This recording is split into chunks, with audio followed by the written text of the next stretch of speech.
یا اہل الکتاب، اے کتاب والو۔ اہل کتاب کس کو مخاطب کیا گیا؟ اہل کتاب کس کو مخاطب کیا گیا؟ دعوت کا فرض دے کر محاسب کیا گیا۔ کیا ہے ولا تفرقوا مفہوم و مضامین؟ کیا ہے ولا تفرقوا مفہوم مضامین؟ بتلا دیا قرآن امانت ہے تم امین۔ بتلا دیا قرآن امانت ہے تم امین۔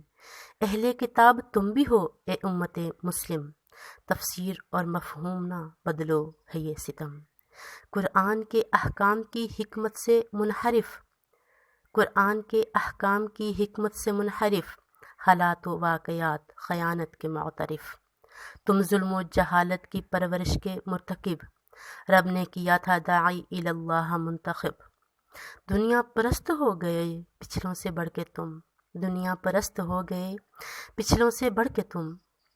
زندہ ہو دب کے کفر سے، رہتے ہو ڈر کے تم۔ فرقے بنا لیے ہیں عقیدت کے نام پر، فرقے بنا لیے ہیں عقیدت کے نام پر، مشرک بنے ہوئے ہیں محبت کے نام پر۔ تم نے بھی پستیوں کی بسائی ہیں بستیاں، تم نے بھی پستیوں کی بسائی ہیں بستیاں۔ یوں ہی نہیں ہوئی ہیں مسلط یہ سختیاں، یوں ہی نہیں مسلط ہوئی ہیں یہ سختیاں۔ توبہ کرو کہ وقت قیامت قریب ہے، جنت میں منتظر وہ خدا کا حبیب ہے۔ توبہ کرو کہ وقت قیامت قریب ہے، جنت میں منتظر وہ خدا کا حبیب ہے۔